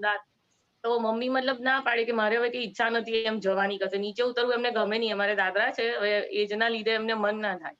એટલે તો દાદાને રોજ પ્રાર્થના કરતી હતી એના માટે બી કે આ ફાઇલ બી નિકાલ કરવાની છે, આ રિટર્નનું બી સોંપ્યું હતું, આ બી સોંપ્યું હતું. તો એક દિવસ એવું થયું કે પોસ્ટમેન અમારા ત્યાં જે રૂટીન આવે છે ને એ આયા. તો એ મને પૂછે કે આ બાનું પેલું કરાવી દીધું કે છે તમારા પેન્શનનું એનું એમ. તો મેં કીધું ના, તો કે ગવર્મેન્ટે અમને લોકોને સોંપ્યું છે કે જે બી એજ વાળા લોકો હોય ને એ લોકોને મતલબ અમે લોકો પેલું આધારનું એ મશીન લઈને આવીએ અને એમાં એમને પેલું કરીને ઘરે તમને ઘરે બેઠા એ કરી આપે એમ. તો મને એવું થયું કે દાદાએ પ્રાર્થના સાંભળી મારી એમ, કે મેં કેટલા વખતથી કરતી હતી પણ એનું બી કોઈ ઉકેલ નતો આવતો. પછી મેં કીધું સારું, કે તમારે બાકી હોય તો હું કાલે આવી જાઉં કે છે મશીન લઈને એમ. તો મેં કીધું હા વાંધો નહીં, તો કાલે આવી જજો. તો એ દિવસે અંદર બહુ આનંદ થયો કે મારી પ્રાર્થના ગમે ત્યારે બી મતલબ સંભળાય છે. પછી બન્યું એવું, બીજા દિવસે ભાઈ આયા પણ એમને છે ને પેલું મમ્મીનું હાથનું થયું નહીં. એટલે એમને એવું કીધું કે હવે તમારે જાતે જવું પડશે કે છે, કારણ કે એમને અંગૂઠાનું એમને ખાસું 10 મિનિટ ટ્રાય કરી હાથથી ને એમથી. એટલે હવે એમને પેલું આંખોથી કરવું પડે. હવે આંખો વાળું મશીન એ લોકો જે હોય નહીં, એટલે એ લોકો કે તમારે ત્યાં ઓફિસમાં આવવું પડશે. તો પાછું અંદર એવું થયું કે આ મીનુનું જે આવી ગયું હતું, હવે ફાઇલનો સંભાવે નિકાલ કરવાનો છે અને વ્યવસ્થિત શક્તિ કરતા છે. એટલે દર વખતે પોઝિટિવ જ થાય એવું જરૂરી નથી. તો પાછું અંદર સ્થિરતા રહી કે કઈ નહીં હવે જવું પડશે. પછી ભાઈને વાત કરી તો ભાઈ કે સારું આપણે એકવાર જઈ આવીશું એમ. એટલે એવું થયું. પછી એક દિવાળી વખતે એક અનુભવ થયો હતો. હું દેરાસર જાઉં ને તો દર બેસતા વર્ષના દિવસે દર વખતે તો અમારે હિલ પાર્કમાં સવારે વિધિ ને બધું હોય તો ત્યાં પૈસા ખર્ચું, મતલબ કે ભાઈ ભગવાનને માળાઓ ચડાવવાની હોય કે મહાત્માનો નાસ્તો હોય ને એવું બધું. તો આ વખતે એવું કશું હતું નહીં લોકડાઉન ના લીધે. તો અંદરથી નક્કી કર્યું હતું કે આપણી પોળમાં હું દેરાસર જઉં છું તો ત્યાં બધા ભગવાનને માળાઓ પહેરાવીશ. તો એના અઠવાડિયા પહેલા હું લઈ આવી હતી બધું, કે આપણે પૈસા તો વાપરવા છે ધર્મમાં. તો મમ્મીએ મને કીધું કે તે ભાભીને વાત કરી કે આ બધું લાવી છું એમ. તો મેં કીધું ના, મને એમ થાય કે એમને ઇન્ટરેસ્ટ ઓછો છે, હું મતલબ તો ખાલી કહીશ ખરી પણ હું એમને એવી રીતે છેલ્લે ટાઈમે કહીશ એમ. મમ્મી મને યાદ કરાય કરે. તો એ બી મેં પછી દાદાને સોંપ્યું હતું કે દાદા ફાઇલનો સંભાવે નિકાલ કરાવજો. પછી આગલા 2 દિવસ હતા ત્યારે મેં કીધું કે ભાભી હું આવી રીતે લાવી છું અને જવાનું છે એમ, બેસતા વર્ષે હું ચડાવવાની છું એમ, તો તમે આવજો. તો મને એમ થાય કે હા પાડશે કે ના પાડશે ખબર નહીં એમ. અને અમુક કામમાં મને એમ જ થાય કે ધર્મનું કામ હોય તો મારે કોઈને કહેવાની ક્યાં જરૂર છે એમ. પણ વ્યવહારથી મમ્મીની વાત બી સાચી હતી તો કીધું. પછી એ દિવસે બપોરે પાછું મમ્મીએ બી ભાભીને કીધું કે કાલે આ માળા ચડાવવાની છે ને તો તમે જજો, એવું હોય તો એક માળા ચડાવજો. તો પાછું મને એવું થયું કે મમ્મીએ એવું બોલવાની ક્યાં જરૂર હતી. તો ભાભીએ કીધું કે સારું હું જઈશ કે છે એમ. પછી બીજા દિવસે સવારે મારી જોડે આયા અને દાદાને સોંપ્યું હતું. તો બધા જ ભગવાનને જેટલા બી ભગવાન હતા ને બધાને અમે બંને જોડે અડધો કલાક સાથે રહી અને બધી માળાઓ ચડાવી. તો મને બહુ આનંદ થયો એમ કે દાદાને સોંપી દીધું હતું તો એ ફાઇલનો બી સંભાવે નિકાલ થયો. એટલે આવું દાદાને જ્યાં જ્યાં બી પ્રાર્થના કરી તો આવું બધું ચઢાવ ઉતાર આવ્યો પણ અંદર સ્થિરતા રહી. બસ, જય સચ્ચિદાનંદ. જય સચ્ચિદાનંદ. દીપકાનંદજી. જય સચ્ચિદાનંદ. પહેલા તો વ્યવસ્થિત નો મતલબ એવી રીતે આપણે સમજવાનો કે ડાયરેક્ટ કરો, ડાયરેક્ટ ના થાય તો કરાવો, કરાવવાથી પણ ના થાય તો છેલ્લા પ્રાર્થના કરો, ભાવના કરો અને પછી જે થાય તે કરેક્ટ. પેલાને પૈસા આપવાની, અરે બ્લડ આપવાની વાત થઈ ને, એટલે ડિરેક્ટ ઇનડિરેક્ટ કરો, કરાવો. અને બધું ના થાય તો છેલ્લા આપણે પોઝિટિવિટીની પ્રાર્થના કરીને એમને જે જરૂરિયાત છે તે થઈ જાવ. આગળ પછી આપણે સેન્સિટિવ થવાની જરૂરત નથી, લાગણીશીલ થવાની જરૂરત નથી. ઓફિસના પેમેન્ટમાં એ તો બહુ સારી રીતે થયું, પણ આ બધામાં કેવું છે કે તમે કરેલું હોય ને, ચેકિંગ બીજા કરે એ ઓલવેઝ બેટર. તમારા ચેકિંગમાં કદાચ ઓવરલુક થઈ શકે છે, એટલે એવી કંઈ ગોઠવણી નાખવાની કે તાત્કાલિક તમને ચેક થઈ જાય.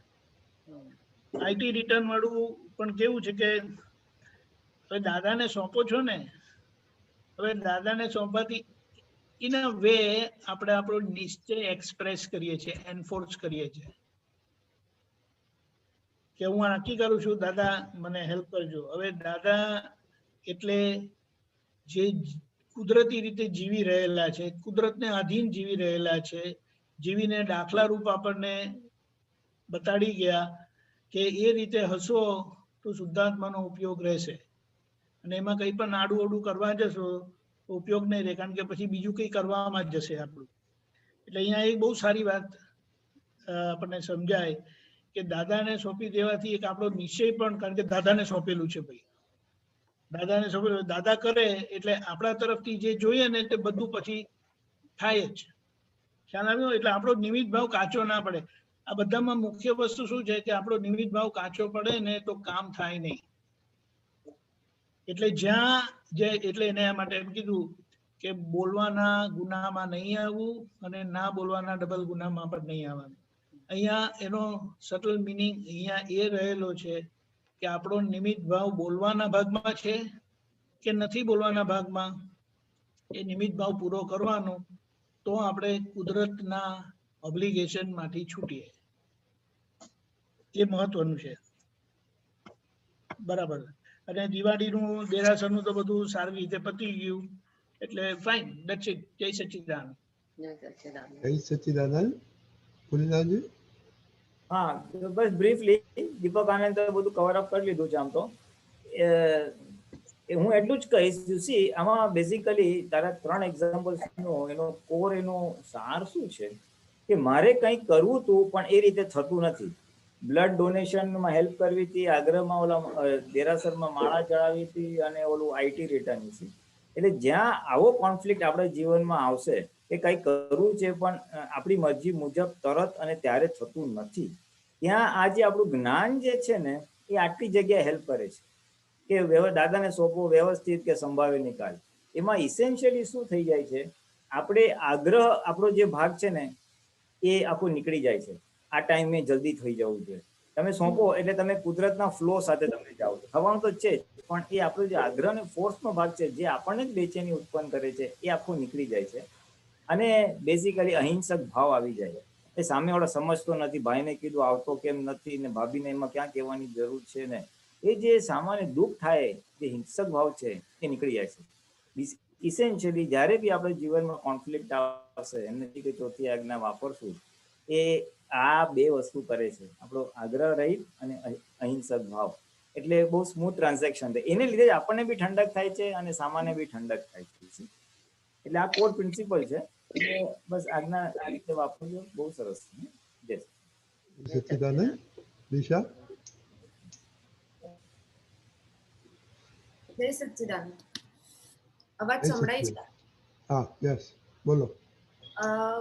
બેસતા વર્ષના નેક્સ્ટ દિવસે જ મારું કોવિડ પોઝિટિવ આવ્યું હતું, અને એવું હતું કે મારા કેસમાં 2 કોમ્પ્લિકેશન્સ હતા. એટલે એક કોમ્પ્લિકેશન એવું હતું કે જે સિટી વેલ્યુ અત્યારે કહેવાય છે, તો એક નેગેટિવ માણસની હોય એટલે it was a good city value, કે મને કોવિડ છે કે નહીં એ જ આઈડેન્ટિફાઈ નહોતું થયું, બિકોઝ મને કાંઈ સિમ્ટમ્સ નહોતા. અને સેકન્ડ થિંગ એવું હતું કે at that point of time I was 8 months pregnant ત્યારે. તો હવે પ્રોબ્લેમ એ થયો કે આ આવ્યું, પણ પછી અર્લી મોર્નિંગ જ આ ટેસ્ટ આવ્યો, અને એમાં એવું થઈ ગયું કે અંદરથી પેલા જ્યારે ઉઠી ત્યારે સવારે આ પોઝિટિવ આવ્યું, તો ત્યારે એવું થયું કે આ આવ્યું છે કરીને એમ. એટલે અંદરથી એક અવાજ આવી કે ફાઇલ આવી છે, સ્ટ્રોંગ થઈ જાઓ અંદરથી. પછી દાદાને પ્રાર્થના કરી કે હે દાદાજી, આ ફાઇલ આવી છે, મને સંભાવે નિકાલ કરવાની શક્તિ આપો અને મને ખૂબ શક્તિ આપજો આના માટે. એટલે હું નોર્મલ થઈ ગઈ. પછી ઘરે મમ્મી પપ્પાને બધા ટ્રાય કરતા હતા, મમ્મી પપ્પા મંથન, કે આપણે આને હવે આગળ કેવી રીતે લઈએ. તો મારી ગાયનેકોલોજીસ્ટને બધા વાત કરી કે આવી રીતે છે, એને સિમ્ટમ્સ પણ નથી, અને હવે આ આપણે 8 months છે, તો હવે આપણે શું કરવું જોઈએ. તો કે આપણે બેટર છે કે એને એડમિટ કરીએ કે બેબી મોનિટરિંગ માટે સારું પડશે. તો પપ્પા મમ્મી અને મંથને એવું ડિસિઝન લીધું કે આપણે 3 days માટે એડમિટ થઈએ, એટલે બેબી મોનિટરિંગ થઈ જાય અને એ નોર્માલિટી પર આવી જાય બધું. એટલે પછી અમે લોકો, એટલે હું તો અંદર રૂમમાં જ હતી, પછી નક્કી કર્યું કે હોસ્પિટલમાં જઈએ વાતચીત કરીને. અમે લોકો હોસ્પિટલમાં જતા હતા ત્યારે મમ્મીએ ઘરથી નીકળતા એક વસ્તુ મને કીધી કે થાય તો કોઈના દોષ નહીં જોતી હતી. પછી ઈ વસ્તુ મારા મગજમાં એટલી સરસ રીતે ફિટ થઈ ગઈ અને મને હેલ્પ કર્યું. ઈ પછી અમે લોકો ગયા, પછી હોસ્પિટલમાં ગયા અને હોસ્પિટલમાં ગયા, એડમિશન ને બધું કરાવ્યું મારું અને મને અંદર લેતા જ એ લોકોએ ના પાડી દીધી કે અમને થોડોક એવું લાગે છે કે આ 8 months પ્રેગ્નેન્ટ છે અને કાલ ઉઠીને કાંઈ થાય તો ઈ કે અમારા એટલે હોસ્પિટલ પર કાંઈ નામ આવે તો, કેમ કે બહુ ઓછી હોસ્પિટલ્સ છે જે આ વસ્તુને સપોર્ટ કરે છે પ્રેગ્નેન્ટ લેડીઝને. એમાં ગવર્મેન્ટે થોડી રાખી છે અને થોડીક પ્રાઇવેટ સેક્ટરે રાખી છે. પછી અમે લોકો એટલે પપ્પા અને મંથન મને ઘરે લઈ આવ્યા અને I was there in one room અને એ લોકો એક રૂમમાં હતા, 3 જણા. પછી એ લોકોએ વાતચીત કરી, ટ્રાય કર્યું, બધી હોસ્પિટલ સાથે ફોલોઅપ કર્યો. પછી નેક્સ્ટ દિવસે જ્યારે એક હોસ્પિટલે મને હા પાડી ત્યારે અમે નેક્સ્ટ દિવસે પાછા એક બીજી હોસ્પિટલમાં ગયા અને ધેટ પોઈન્ટ ઓફ ટાઈમ એ લોકોએ મને એડમિટ કરી. હવે એડમિટ કર્યા પછી આખા ઓલામાં જે મમ્મીએ મને આગલા દિવસે વાત કીધી હતી કે તું કોઈના દોષ નહીં જોતી, એ મને એટલી હેલ્પફુલ થઈ કે મને એ જે 3 days કે 5 days પછી હું રહી, થોડીક એક્સટેન્ડ થઈને મને 2 days હજી વધારે રાખી as per the policy of the BMC guidelines. કે મને કોઈના એટલે મને એવું પણ નહોતું થતું કે અચ્છા મારા ઘરે આ આવી ગયું તો એના કારણે મને આવી ગયું કે કેવી રીતે, બીકોઝ હું ક્યાંય બહાર જ નહોતી જતી. એટલે એ રીતે મને જ્યાં કાંઈ પણ કોઈકના સડનલી એક વસ્તુ પણ મને મગજમાં આવતી હતી ને કે અચ્છા કે મને આના કારણે થયું છે તો એના તરત પ્રતિક્રમણ થઈ જતા હતા અને શું કામ તું એના દોષ જોવે છે, એ તો એક ફાઇલ હતી એમ કરીને સંભાવે નિકાલ થતો હતો.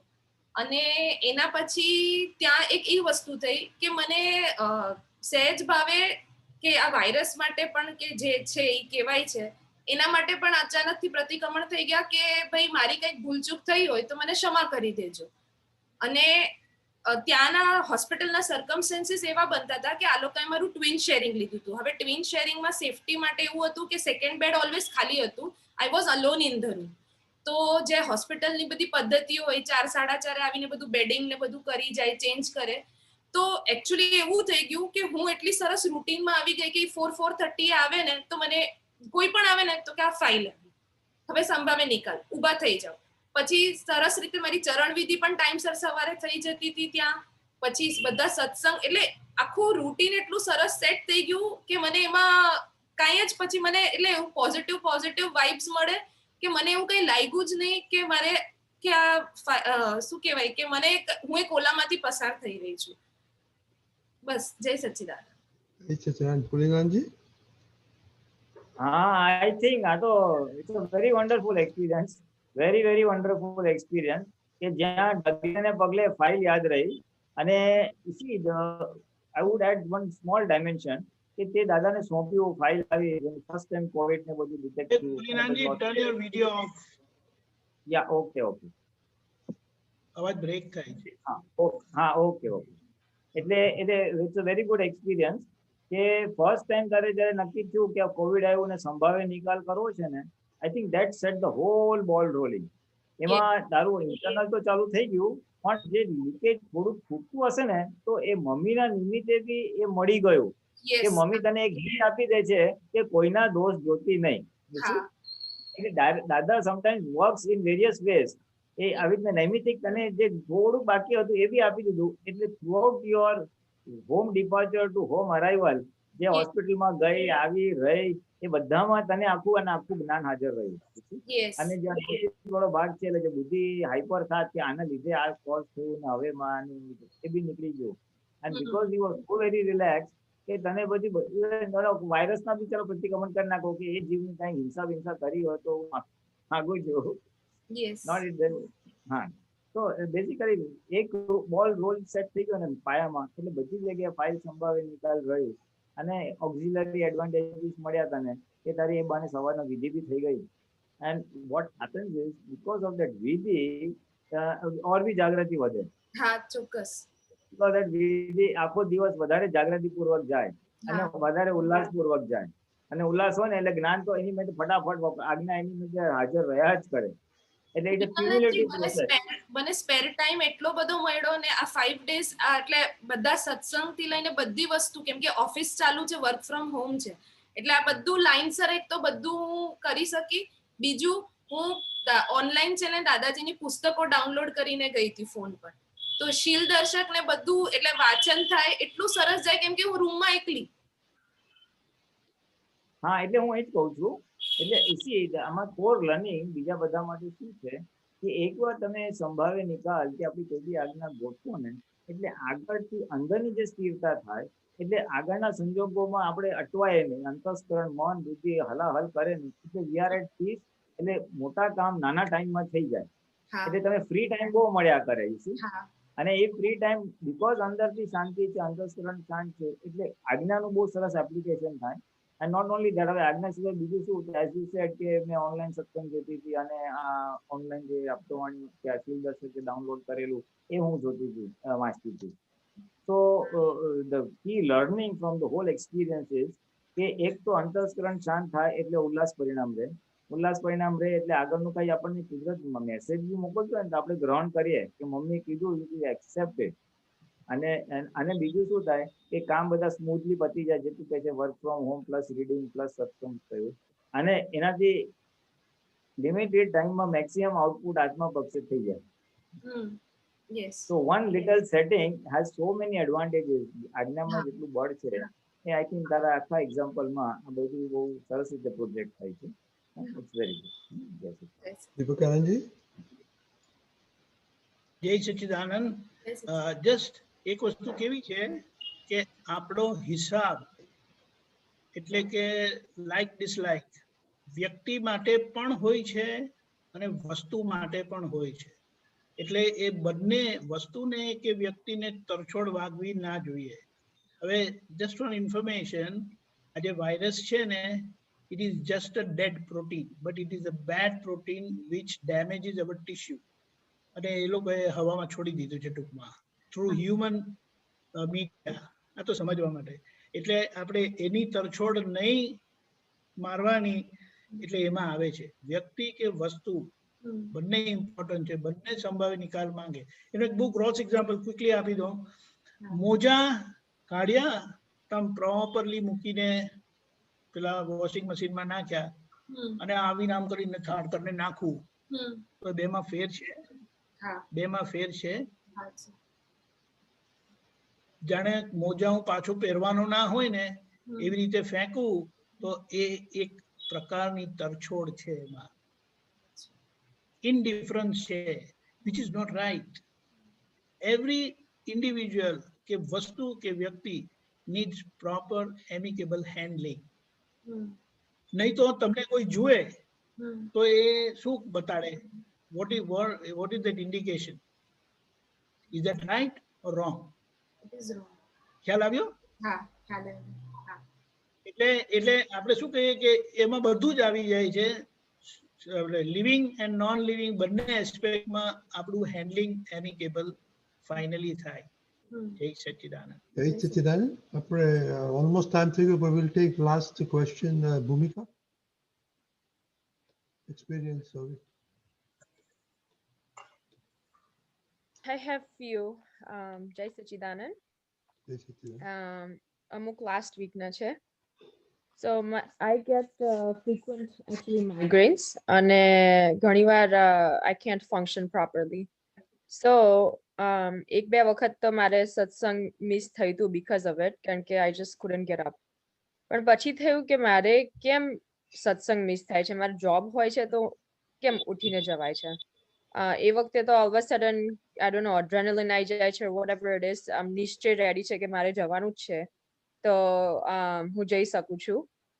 મારું કામ બી થઈ જાય છે ને ઘરે બી પછી અવાય છે.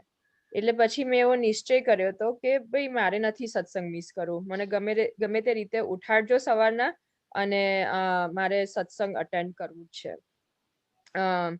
એટલે પછી even last Sunday I woke up without alarm on time પહેલા, અને હું આવીને સત્સંગમાં બેસી શકી. Outwardly pain હતો, પણ અંદરથી I was still able to focus કે બધા શું કહે છે અને કેવી રીતના કહે છે. So that was one experience. અને સેકન્ડ એક્સપિરિયન્સ એવો હતો કે એકચ્યુઅલી મને migraine it comes in like stages, so આખું વીક 2 વીક્સ જેવું લાસ્ટ થયું હતું ધીસ ટાઈમ. અને મારા છોકરાઓને સ્કૂલમાં એવું હતું કે એવરી ડે કંઈક જુદી રીતે ડ્રેસઅપ કરવાનું હતું. દે કોલ ઇટ સ્પિરિટ વીક.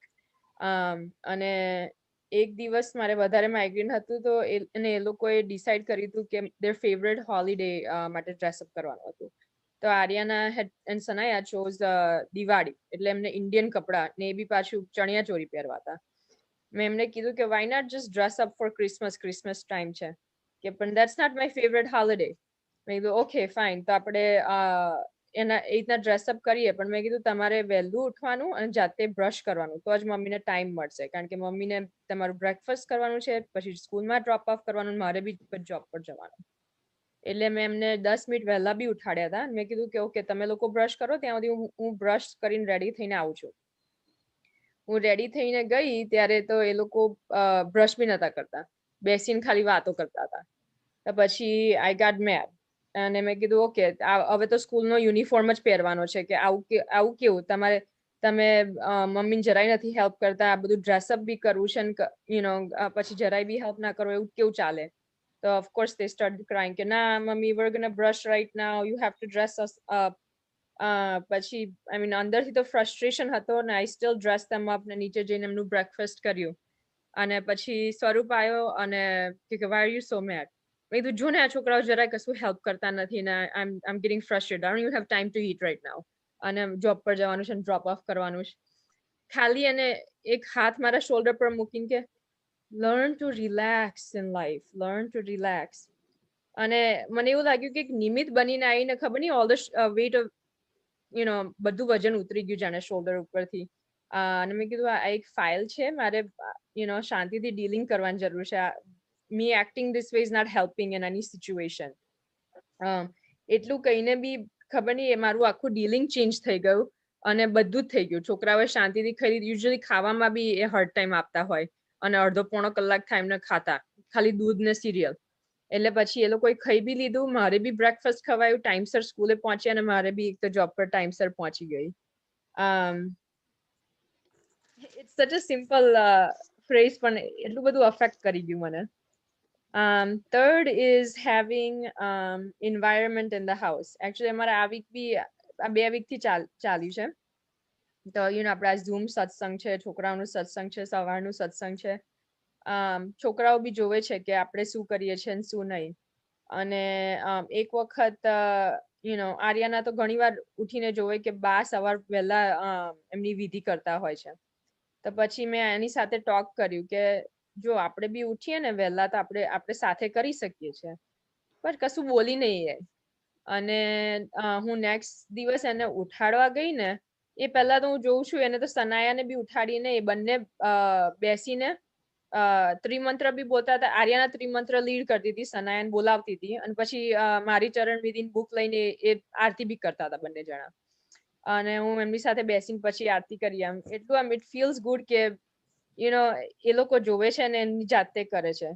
અને it brought to this week કે ઘણીવાર છે ને સત્સંગમાં બા કે આર્યને જે સત્સંગ સવારના જો છોકરાઓનો ટોક કરે છે અને પહેલા તો she used to go happy અને હવે she gets mad, મારે નથી જવું. એટલે પછી બા તો થોડા અપસેટ થાય ને કે એ 4-5 વખત દિવસમાં એને કે જો આ બધા છોકરાઓ આવે છે, તું કેમ નથી જતી? જો સરસ સાંભળવા મળે, આવું થોડું ચાલે, કેટલું સરસ બોલે છે. It's a constant repetition. અને ઇવન મારા અંદર મગજમાં ફ્રસ્ટ્રેશન થતું હતું અને પેલી આઉટવર્ડલી શો કરતી હતી આર્યના કે બા can you just stop saying the same thing over and over again. એટલે મેં કીધું મારે કેવી રીતના મને ખબર છે કેવી રીતના સિચ્યુએશન ડીલ કરવું આર્યના સાથે, હવે મારે કેવી રીતના મમ્મીને કેવું કે એમને હર્ટ ના થાય. એટલે મેં પહેલા તો એક બાજુ બેસીને આર્યના સાથે ટોક કર્યું કે આર્યના તારે કેમ નથી જવું? પહેલા તો તને જવું ગમતું હતું કે I'm doing something, I'm doing my art project and Ba's always bothering me at the same time. મેં કીધું એ સેમ ટાઈમ સત્સંગનો છે તો હાઉ અબાઉટ તું પેલા ક્લોકમાં જોવે કે જો 9:25 થાય ત્યારે પેલું સત્સંગ ચાલુ થવાનું છે તો એ વખતે હું આર્ટ પ્રોજેક્ટ નહીં કરું. અને એટલું ખાલી કીધું એ સમજી ગઈ અને એ એના પછી હવે આર્ટ પ્રોજેક્ટ ચાલુ કરે છે એનો. એટલે એ ડીલિંગ તો થઈ ગયું અને પછી મમ્મી કહે કે આર્યાનંદ ખબર નહીં શું થઈ ગયું છે, સાંભળતી નથી, તમારે સમજાવવું પડે. મેં કીધું મમ્મી છે ને આર્યના 6 વર્ષની છે, આપણે પોઝિટિવ જોવાની જરૂર છે કે એટલીસ્ટ એ જાતે ઇન્ટરેસ્ટથી કરે છે. તમે આટલું બધું ટોક કરશો ને ઉલટો ઊંધો અફેક્ટ થશે અને કોઈ દિવસ જવું જ નહીં ગમે. મેં કીધું એ જાતેથી જાય ને અત્યારના એનો એજ છે કે ફ્રસ્ટ્રેશન થાય ને આ થાય, આપણે સમજાવવાની જરૂર છે. તો કે અમારથી ના સમજાવાય, તારે સમજાવવું પડે. મેં કીધું ઓકે હું સમજાવીશ, પણ તમે આટલું બધું એને ટોકો નહીં, ખાલી એક્ઝામ્પલથી તમે લીવ કરો. એ તમારું એક્ઝામ્પલ જોઈને જો આરતી કરે છે ને બધું કરે છે ને તો કે હા બરાબર છે.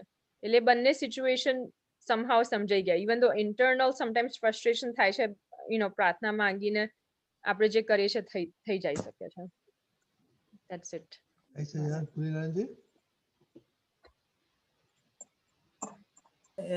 A very good experience. એટલે the first thing was કે બીમારી હોય પણ નિશ્ચય હોય તો આપણી વિધિ અને સત્સંગ અટેન્ડ થાય છે. તો નિશ્ચય is a very key thing which helps us. ખાસ કરીને જ્યારે શરીર સાથ ના આપતું હોય ને તકલીફ હોય ત્યારે નિશ્ચય બળ બહુ જ કામ કરે.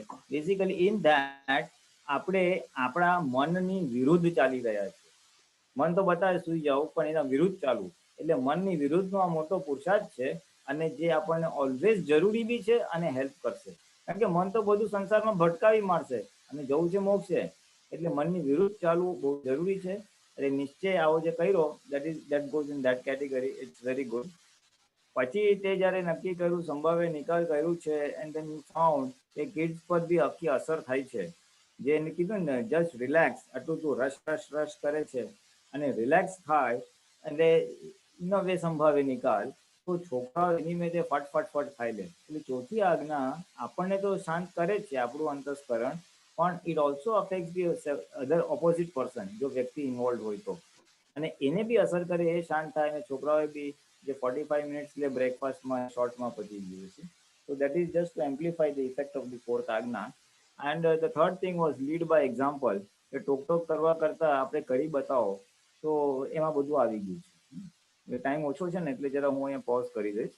maybe next time. We can follow up next time. Deepakanji. Jai Sachidanand. Planning is good, and especially when it comes with kids, you have to keep your fingers crossed all the time. Be prepared for any eventuality. એટલે you are already prepared. તમે નક્કી કર્યું પણ કિડ્સનું એટલે તમને problem ના થાય. You are always prepared with it.